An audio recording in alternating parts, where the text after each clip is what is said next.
আমি শুধু এক ফোঁটা বৃষ্টির পানি ধরেছিলাম, কিন্তু ভাবিনি যে আমার হাতে নীল ঘাস গজিয়ে উঠবে।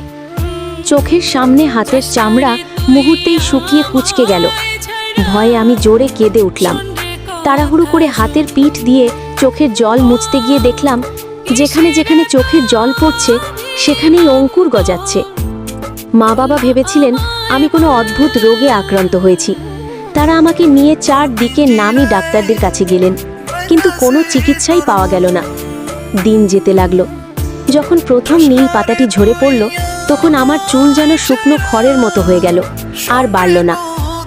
দ্বিতীয় পাতাটি শুকিয়ে যাওয়ার সাথে সাথে আমার একটি চোখ পুরোপুরি অন্ধ হয়ে গেল। 17 বছর বয়সে আমি এতটাই কুৎসিত হয়ে গিয়েছিলাম যে হাঁটার সময় একটি পাও ঠিকমতো চলতো না। আমি প্রতিদিন মুখে সুগন্ধি মলম মেখে রাখতাম, যাতে কাউকে ভয় না পাইয়ে দিই। মা প্রতি রাতে কাঁদতেন,